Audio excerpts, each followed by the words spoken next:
इसका हमने जिक्र किया था जब हम पढ़ रहे थे कि ये जो हमारे पास IR इंफ्रारेड रेज होती हैं, infrared rays, they cause vibrations. हमने बात की थी कि जब शुरू में स्पेक्ट्रोस्कोपी को इंट्रोड्यूस किया था तो हमने क्या कहा था कि हमारे पास जो एक्स रेज थी वो तो हमारे पास आयोनाइजेशन करवा रही थी। जो यूवी विजिबल था, जिसका हम पिछले 2 दिन से पढ़ भी रहे थे, वो हमारे पास एक्साइटेशन और डी एक्साइटेशन करवाती है। और उसके बाद IR जो हमारे पास आता है, ये वाइब्रेशंस करवाता है। वाइब्रेशन मॉलिक्यूल जब हमारे पास वाइब्रेट, जब उसके ऊपर कोई एनर्जी फॉल करेगी IR में से, तो उसके जो बॉन्ड्स होंगे वो वाइब्रेट करना शुरू कर देंगे। मतलब ये बॉन्ड हमारे पास है तो यहाँ पे ये वाइब्रेट करना शुरू कर देगा। मतलब वो मॉलिक्यूल्स जो है, एटम्स जो है, तो इससे करीब आएंगे, इससे दूर आ जाएंगे, या डिफरेंट टाइप की वाइब्रेशंस होती है। अगर हम वाइब्रेशंस के लिहाज से देखें तो वाइब्रेशंस को हम 2 क्लासेस में डिवाइड करते हैं। वाइब्रेशंस को 2 क्लासेस में डिवाइड किया जाता है। एक हमारे पास होती हैं जिनको हम कहते हैं कि हमारे पास स्ट्रेचिंग वाइब्रेशंस हमारे पास होती हैं, ठीक है। और एक हमारे पास वो होती है जिसमें हमारे पास बेंडिंग वाइब्रेशंस होती हैं। अब ये जो हमारे पास स्ट्रेचिंग वाइब्रेशंस हैं और बेंडिंग वाइब्रेशंस हैं। पहली बात, स्ट्रेचिंग वाइब्रेशन जो हमारे पास होती है, इसके अंदर हमारे पास जो भी मॉलिक्यूल होगा, उसकी जो भी बॉन्ड्स हमारे पास होंगे, उनकी जो बॉन्ड लेंथ्स होंगी वो चेंज होती है। स्ट्रेचिंग वाइब्रेशन के अंदर क्या होता है, जो हमारे पास बॉन्ड लेंथ है वो चेंज होती, जबकि जो हमारे पास यहाँ पे बेंडिंग वाइब्रेशन है, इसमें हमारे पास जो बॉन्ड एंगल होते हैं वो चेंज होते हैं। बॉन्ड एंगल चेंज होता है हमारे पास यहाँ। तो ये हमारे पास जो है वो चीजें आ जाती हैं। अब अगर हम स्ट्रेचिंग की बात करें तो स्ट्रेचिंग को फिर हम आगे 2 क्लासेस में डिवाइड करते हैं। मतलब 2 तरह की हमारे पास जो है वो स्ट्रेचिंग वाइब्रेशंस हमारे पास होती है, ठीक है। एक हमारे पास होती है जिसको हम कहते हैं कि हमारे पास सिमेट्रिकल स्ट्रेचिंग होती है, एक सिमेट्रिकल। और एक हमारे पास होती है जिसको हम एसिमेट्रिक वाइब्रेशंस या स्ट्रेचिंग कहते हैं। एसिमेट्रिकल और सिमेट्रिकल चेंजेस होते हैं। अब हमारे पास सिमेट्रिकल का मतलब क्या है? फॉर एग्जांपल, हम यहाँ पे, मैं एग्जांपल लूंगा यहाँ पे वाटर की एग्जांपल ले लेते हैं कि हमारे पास वाटर में क्या होता है कि ये हमारे पास ऑक्सीजन है, ऑक्सीजन में यहाँ पे हाइड्रोजन है, और फिर यहाँ पे भी हमारे पास हाइड्रोजन आ गया। अब स्ट्रेचिंग वाइब्रेशन में जो हमारे पास है कि मैंने कहा जिसके बॉन्ड लेंथ चेंज होंगी। बॉन्ड लेंथ का मतलब ये है कि यहाँ पे इसके ऊपर आपको पता है पार्शियल नेगेटिव चार्जेस हैं और हाइड्रोजन के ऊपर पार्शियल पॉजिटिव चार्जेस हैं। तो ये जो हाइड्रोजन होंगे, ये या तो हमारे पास ऑक्सीजन के करीब आएंगे या ऑक्सीजन से दूर हो जाएंगे। हमारे पास स्ट्रेच करना मतलब वो जैसे आप कहीं से वो स्ट्रेच कर देना, तो बॉन्ड लेंथ चेंज हो रही है उसके अंदर। अब उसको बॉन्ड लेंथ चेंज होने के 2 तरीके होते हैं। 2 तरीके ये होते हैं कि हमारे पास या तो ये हो रहा हो कि जो दोनों हमारे पास बॉन्ड्स हैं वो या तो वो एक ही डायरेक्शन का मतलब ये है कि या वो आउटसाइड द सेंटर मूव कर रहे हो या वो दोनों ही इनसाइड द सेंटर मूव कर रहे हैं। मतलब ये अभी यहाँ पे जब देखें तो मैंने एरो पर शो किया, इसका मतलब ये दोनों हमारे पास क्या है, बाहर की तरफ मूव कर रहे हैं। और अगर इसी को यूं शो कर लिया जाए कि हमारे पास यहाँ पे जो दोनों हमारे पास बॉन्ड्स अवेलेबल हैं वो दोनों इनसाइड द सेंटर मूव कर रहे हैं। मतलब दोनों की डायरेक्शन एक ही होती, या तो वो आउटसाइड सेंटर होंगे या तो वो हमारे पास क्या होंगे, इनसाइड द सेंटर होंगे। Towards the centre or away from the centre हमारे पास होता है। अगर वो अवे फ्रॉम द सेंटर हो जाए दोनों, ये दोनों ही हमारे पास टुवर्ड्स द सेंटर हो जाए, तो उसे हम सिमेट्रिकल वाइब्रेशन, स्ट्रेचिंग वाइब्रेशन कह देते हैं। जो हमारे पास एसिमेट्रिक वाइब्रेशंस हमारे पास आती हैं, एसिमेट्रिक वाइब्रेशन में इसके उल्ट हो जाता है कि हमारे दोनों की डायरेक्शन एक जैसी नहीं होती। दोनों की डायरेक्शन एक जैसी ना होने का मतलब ये होता है कि हमारे पास क्या होता है कि एक जो हमारे पास यहाँ पे पार्शियल नेगेटिव चार्ज, यहाँ पार्शियल पॉजिटिव चार्जेस अवेलेबल हैं। अब एक जो है वो हमारे पास आउटवर्ड मूव कर रहा है, away from the centre move कर रहा है, और दूसरा हमारे पास क्या है, टुवर्ड सेंटर। जैसे मैंने यहाँ पे शो भी कर दी, एक बॉन्ड लेंथ कम हो गई है, एक बॉन्ड लेंथ ज्यादा होगी। यहाँ पे या तो दोनों बढ़ेंगे या फिर दोनों कम होगी। यहाँ पे एक बॉन्ड लेंथ कम हो गई और एक बॉन्ड लेंथ ज्यादा हो जाती है। ठीक है, जैसे एक यहाँ पे मैंने बना दी, एक और बना लेते हैं। तो देखिए हमारे पास यहाँ पे क्या होगा कि एक, अब पहले इसकी बारी थी, अब दूसरे की बारी आ जाती है। यहाँ पे हमारे पास क्या होगा कि अब इसमें ये जो बॉन्ड हमारे पास है ये टुवर्ड द सेंटर मूव कर रहा है, और ये जो हमारे पास है ये away from the centre move कर रहा है। दोनों की डायरेक्शन एक नहीं है। ठीक है, तो ये जो हमारे पास चीजें आ रही हैं इसको फिर हम कह देते हैं कि हमारे पास क्या है, एसिमेट्रिक वाइब्रेशंस आती है। ठीक है, ये चीज आती है। अब आते हैं बेंडिंग वाइब्रेशन। बेंडिंग वाइब्रेशंस की बात की जाए तो बेंडिंग वाइब्रेशंस को फिर हम आगे फर्दर 4 क्लासेस में डिवाइड कर, टोटल हमारे पास 4 different type of vibration, bending vibrations are there. उसमें जो फर्स्ट वन हमारे पास चीज आ जाती है उसकी हम बात कर लेते हैं कि वो हमारे पास आ जाता है, ट्विस्टिंग की बात कर ली जाए।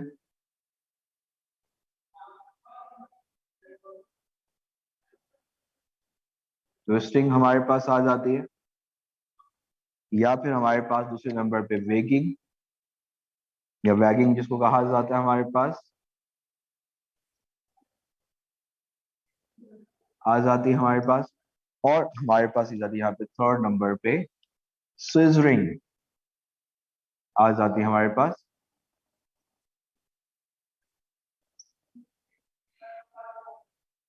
एक मिनट हमारे पास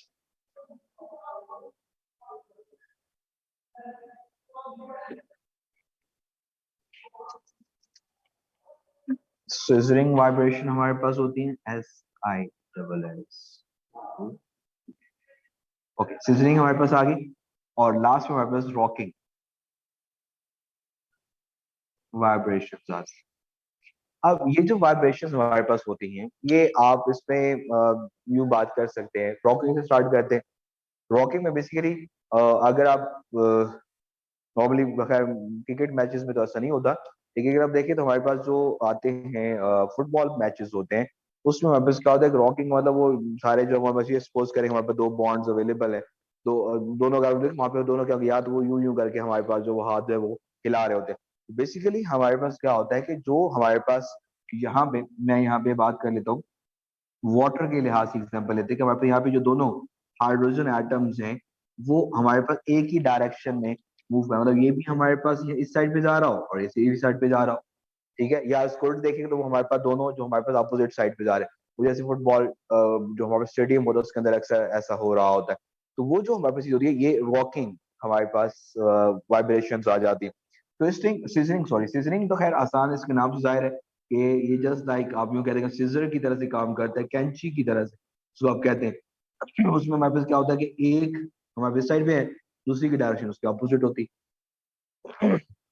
पर आप सपोज करें कि हमारे पास अगर एक क्लॉक वाइज है तो दूसरा हमारे पास क्या होगा फिर उसका एंटी क्लॉक वाइज डायरेक्शन होगी। तो यहाँ पे तो या दोनों क्लॉक वाइज होंगे या दोनों एंटी क्लॉक वाइज हो जाते हैं हमारे पास। तो ये सिजरिंग वाइब्रेशंस होती हैं और ये रॉकिंग वाइब्रेशंस हमारे पास आ जाती है। अब उसी जगह देखिए वैगिंग की बात की जाए, अब वैगिंग में हमारे पास क्या होता है, वैगिंग भी आपको ये देखने को मिलेगी हमारे पास यहाँ पे उसके अंदर फुटबॉल मैचेस के अंदर आपको अक्सर मिल जाती है।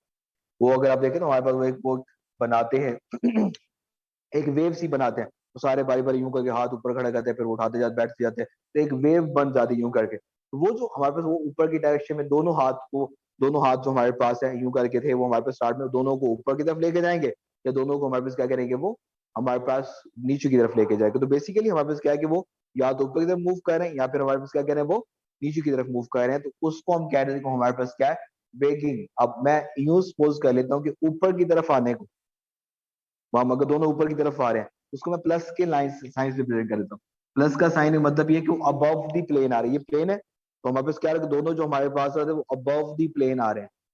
ठीक है, या तो दोनों पॉजिटिव होंगे या दोनों नेगेटिव होंगे, मतलब या तो वो हमारे पास दोनों जो हमारे पास होंगे मालिक्यूल्स वो अबव दी प्लेन जाएंगे, या दोनों ही हमारे पास क्या करेंगे वो बिलो दी प्लेन जाएंगे। तो उस तरह की जो हमारे पास मैंने उसको प्लस से रिप्रेजेंट कर दिया, माइनस से भी हो सकता है, दोनों एक ही चार्जेस होंगे, या तो दोनों प्लस होंगे या दोनों ही नेगेटिव हो जाएंगे हमारे पास। तो ये वैक्यूम हमारे पास आ जाता है। तो अगर ट्विस्टिंग की बात की जाए तो ट्विस्टिंग में केस डिफरेंट हो जाता है, कि होता उसमें यह कि हमारे पास एक मालिक्यूल जो अबव एक एटम अबव द प्लेन आ रहा होता है, तो दूसरा हमारे पास वो बिलो द प्लेन होगा। मतलब हमारे पास यूं होगा कि हमारे पास ये मालिक्यूल है, ये मालिक्यूल है, उसके दो एटम है, एक बिलो द प्लेन जा रहा है, एक अबव द प्लेन जा रहा है। इस तरह से हमारे पास जब दोनों अपोजिट प्लेन्स में मूव करेंगे उसको हम ट्विस्टिंग कह रहे थे। तो ये हमारे पास डिफरेंट टाइप ऑफ वाइब्रेशन है, total 6 different type of vibration हमारे पास अवेलेबल होती हैं। उसमें हमारे पास एक सिमेट्रिकल है और अनसिमेट्रिकल, या जिसको आप एसिमेट्रिक भी कह सकते हैं। और इसे बेंडिंग में फिर आगे 4 वाइब्रेशंस आती हैं। अब हमारे पास यहाँ पे बात ये आती है कि वाइब्रेशन से हम क्या पता लगाते हैं। मतलब वाइब्रेशन तो हो गई, वाइब्रेशन से हमें पता क्या चलता है। ये तो हमें पता चला कि हमने भी बात की आई आर रेज जब मॉलिक्यूल पे फॉल करेंगी तो वाइब्रेशन होगी, इनमें से कोई ना कोई वाइब्रेशन वहां पे हो रही होती है। अब यहाँ पे जो वाइब्रेशन हमारे पास होती है उसको उसके अंदर हो क्या रहा है, चाहे वो हमारे पास यहाँ पे स्ट्रेचिंग हो चाहे वो बेंडिंग हो, उसके अंदर जो मेन इंपॉर्टेंट पॉइंट आपने बात याद रखनी है, तो उससे हमारे पास क्या आता है कि जो डायपोल मूवमेंट होती है। अब ये बात आपने याद रखनी है कि हमें कैसे पता चलता है कि उसमें वाइब्रेशन हो रही है नहीं हो रही। जब भी वाइब्रेशन होगी, चाहे स्ट्रेचिंग हो चाहे बेंडिंग हो, हमारे पास जो डायपोल मूवमेंट होती है मॉलिक्यूल्स की वो चेंज होती है। तो देखे ना, या तो बॉन्ड लेंथ चेंज हो रही है, बॉन्ड एंगल चेंज हो रहा है, दोनों के चेंज होने से डायपोल मूवमेंट चेंज होती है। आप लोगों ने इस बात को फर्स्ट ईयर में पढ़ा होगा, ठीक है। तो मैं हमारे पास अगर बॉन्ड एंगल चेंज हो रहे हैं या बॉन्ड लेंथ चेंज हो रही है, दोनों केसेस में हमारे पास जो डायपोल मूवमेंट है वो चेंज होती है। तो बेसिकली हम इस स्पेक्ट्रोस्कोपी के अंदर change in dipole movement find out करते हैं। और चाहे चेंज इन डायपोल मूवमेंट आता है या तो हमारे पास बॉन्ड लेंथ की चेंज होने से या फिर बॉन्ड एंगल के चेंज होने से आता है। यहाँ पे अगर हम इसकी बात करें तो अब हमारे पास क्या होता है कि डायपोल मूवमेंट का हमें कैसे, मतलब देखिए हमारे पास हर बॉन्ड को बात की जाए तो हर बॉन्ड को वाइब्रेट करवाने के लिए डिफरेंट एनर्जी चाहिए होगी। जैसे कि आपको पता है कि हमारे पास क्या होता है, मैं अगर यूं बात करूं, हमारे पास क्या होता है कि अगर मैं यहाँ पे एग्जांपल लेता हूँ कि अगर आपके पास यहाँ पे ऑक्सीजन हाइड्रोजन बॉन्ड अवेलेबल है, और इसी तरह अगर देखें तो हमारे पास यहाँ पे मैं एक और कार्बन हाइड्रोजन बॉन्ड की बात करूं, अब दोनों में हाइड्रोजन है, सिर्फ फर्क क्या हुआ है कि एक में हमारे पास कार्बन ऑक्सीजन आ गया और एक में वहां पे सॉरी ऑक्सीजन आ गया और एक में कार्बन आ गया। अब दोनों से दोनों बॉन्ड अलग हो गए ना, एक OH बॉन्ड है और एक CH बॉन्ड है। और आपने पढ़ा हुआ है कि इस तरह से हमारे पास क्या होता है कि डिफरेंट बॉन्ड्स हैं तो डिफरेंट बॉन्ड स्ट्रेंथ होती है। मतलब बॉन्ड जो है, हर बॉन्ड की बॉन्ड स्ट्रेंथ अलग होती है, कुछ स्ट्रॉन्गर बॉन्ड होंगे, कुछ हमारे पास जो है वो वीकर बॉन्ड होंगे। अब हमारे पास क्या होता है कि जो हमारे पास स्ट्रॉन्गेस्ट बॉन्ड्स होते हैं उनके उनको वाइब्रेट करने के लिए ज्यादा एनर्जी चाहिए। ठीक है, मतलब यहाँ पे मैं अगर बात करूं तो ये हमारे पास ऑर्डर आता है बॉन्ड स्ट्रेंथ का। हमारे पास जो ऑक्सीजन हाइड्रोजन बॉन्ड है वो हमारे पास ज्यादा, ऑक्सीजन हाइड्रोजन बॉन्ड ज्यादा स्ट्रॉन्ग है as compare to carbon hydrogen. अब हमें यहाँ पे एक और बात आ जाती है कि हमें कैसे पता चलेगा कौन स्ट्रॉन्ग है कौन वीक है, कौन सा बॉन्ड ज्यादा स्ट्रॉन्ग है कौन सा बॉन्ड हमारे पास लेस स्ट्रॉन्ग हमारे पास आ रहा है। उसके लिए हमारे पास क्या चीज आती है कि आप लोगों ने दो चीजें हमारे पास आती हैं बॉन्ड स्ट्रेंथ के लिहाज से। अगर आपने देखना हो तो मैं उसके कुछ फैक्टर्स लिख देता हूँ जो कि आपको काम आएंगे इससे रिलेटेड एमसीक्यूज वगैरह सॉल्व करने में।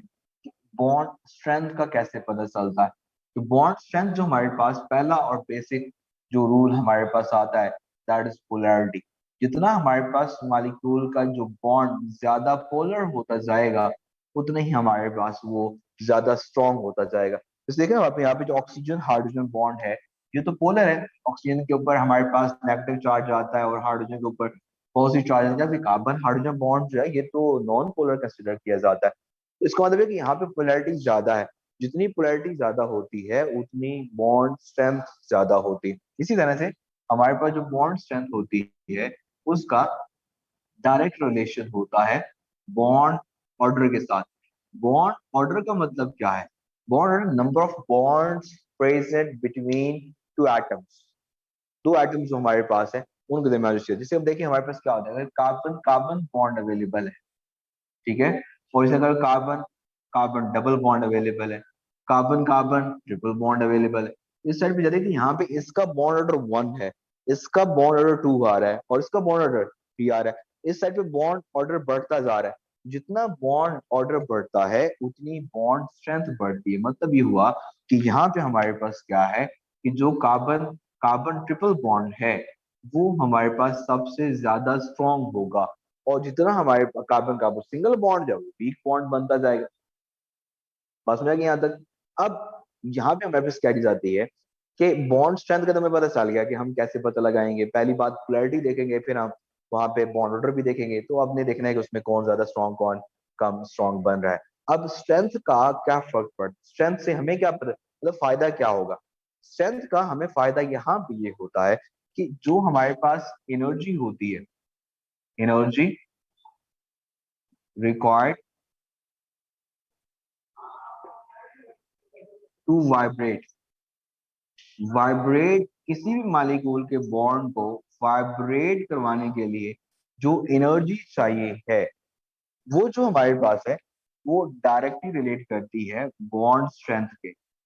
बेसिकली ये जो बॉन्ड स्ट्रेंथ है, वाइब्रेशन की बात हो रही है, तो वाइब्रेशन के लिए बॉन्ड जितना ज्यादा स्ट्रांग होगा उसको वाइब्रेट करवाना उतना ही मुश्किल होता जाएगा। और अगर उसको वाइब्रेट करवाना मुश्किल है तो उसका मतलब ये हुआ कि उसकी उसको हमें वाइब्रेट करवाने के लिए ज्यादा एनर्जी जो है वो देनी पड़ेगी। ठीक है, एक मिनट। समझ गया कि यहाँ पे जो हमारे मालिक उसको वाइब्रेट करवाने के लिए ज्यादा एनर्जी देनी पड़ेगी। अब हमारे पास क्या चीज होती है कि अब इसको ना, इससे हमें क्या फर्क पड़ रहा है, लेकिन इसको इसका बेसिक जो रूल है, जो इसका बेसिक प्रिंसिपल है आई आर का, that based on Hooke's law. आप लोगों ने पढ़ा होगा फिजिक्स के अंदर कि हुक्स लॉ जो बेसिकली है वो फोर्स है, और उसको वो उसको स्प्रिंग के साथ वो रिलेट करता है। जितना स्प्रिंग हमारे पास हार्ड होता जाएगा, जितना मैस ज्यादा होता जाएगा स्प्रिंग का, उतना ही हमारे पास उसको वाइब्रेट करवाने के लिए ज्यादा फोर्स रिक्वायर्ड होती है। तो ये वही चीज हमारे पास होती है कि यहाँ पे भी वाइब्रेशन ही है, और ये bond they are just like springs. तो हमें क्या करना है कि हमें उसको जब वाइब्रेट करवाना है, किसी तरह से जो वाइब्रेट करवाना है, तो उसके लिए हमें ज्यादा फोर्स लगानी पड़ेगी, जितना बॉन्ड ज्यादा स्ट्रांग होता जाएगा। मतलब ये हुआ कि हमें हर बॉन्ड की बॉन्ड स्ट्रेंथ अलग होगी। ठीक है, जब हमारे पास हर बॉन्ड की जो बॉन्ड स्ट्रेंथ है वो अलग है, तो इसका मतलब ये हुआ कि उसको वाइब्रेट करने के लिए जो एनर्जी चाहिए वो भी हमारे पास क्या है, अलग होगी। और जब हमें उसके लिए एक अलग एनर्जी चाहिए होगी, तो मतलब ये होगा कि वो स्पेक्ट्रम जो बनेगा आईआर का, उसके अंदर एक डिफरेंट पीक शो करेगा। इसको हम जरा डिटेल में कल बात करेंगे कि हमारे पास यहाँ पे जो हम स्पेक्ट्रम के बारे में, और फिर आगे उससे हमें मतलब अभी हमने एप्लीकेशन की बात नहीं की, अभी हम उसका बेसिक ओवरव्यू ले रहे हैं कि आईआर बेसिकली है क्या और वो किस तरह से काम करती है। ये अभी तक हमने यहाँ पे जो है वो बात डिस्कस की है। तो बेसिकली हमारे पास क्या होता है कि जो आईआर होता है, they it depends upon the basic principle of IR is Hooke's law. और हुक्स लॉ में बेसिकली हमारे पास क्या वाइब्रेशंस की बात की जाती है। वाइब्रेशन जो है वो दो तरह की हमारे पास होती हैं, उसमें स्ट्रेचिंग वाइब्रेशंस होती हैं और बेंडिंग वाइब्रेशंस होती हैं। स्ट्रेचिंग वाइब्रेशन फिर आगे दो तरह की हमारे पास आ जाती हैं, उसमें हमारे पास सिमेट्रिकल वाइब्रेशंस हैं और एसिमेट्रिक वाइब्रेशंस आ जाती है। इसी तरह से जो बेंडिंग वाइब्रेशंस को फिर आगे दो तरह की बात की जाती है, जो हमारे पास यहाँ पे ट्विस्टिंग से लेके रॉकिंग तक हमारे पास जब वो चीजें आ जाती। अब ये जो वाइब्रेशंस हमारे पास हैं, इनसे होता क्या है, इससे डायपोल मूवमेंट चेंज होती है, और मेजरमेंट ऑफ डायपोल मूवमेंट जो है वो हमें मतलब इसका जो हम फाइंड आउट करते हैं, हमने एनर्जी दी मालिक्यूल को, एनर्जी देने के बाद फिर हमने वहां पे मेजर क्या किया, एनर्जी से हमने मेजर किया change in the dipole movement. ठीक है, तो चेंज इन डायपोल मूवमेंट से फिर आगे एक स्पेक्ट्रम बनाया जाता है। अब वो जो हमारे पास चेंज इन डायपोल मूवमेंट के लिए वाइब्रेशन होना जरूरी है। वाइब्रेशन जो है that depends upon bond strength. जितनी बॉन्ड स्ट्रेंथ ज्यादा होती है उतना ही उसको वाइब्रेट करवाना मुश्किल हो जाता है। और बॉन्ड स्ट्रेंथ हमें कैसे पता चलती है, बॉन्ड स्ट्रेंथ के मैंने भी आपको दो फैक्टर्स बताए हैं जो मेजर, बस अभी तक यहाँ पे इतने काफी है। तो बॉन्ड स्ट्रेंथ के दो फैक्टर्स हमारे पास आते हैं, पोलैरिटी का और बॉन्ड ऑर्डर का। पोलैरिटी बढ़ती जाएगी तो बॉन्ड स्ट्रेंथ बढ़ती जाएगी। इसी तरह से हमारे पास बॉन्ड ऑर्डर बढ़ेगा तो उससे भी हमारे पास जो बॉन्ड स्ट्रेंथ है वो इंक्रीज कर जाती है।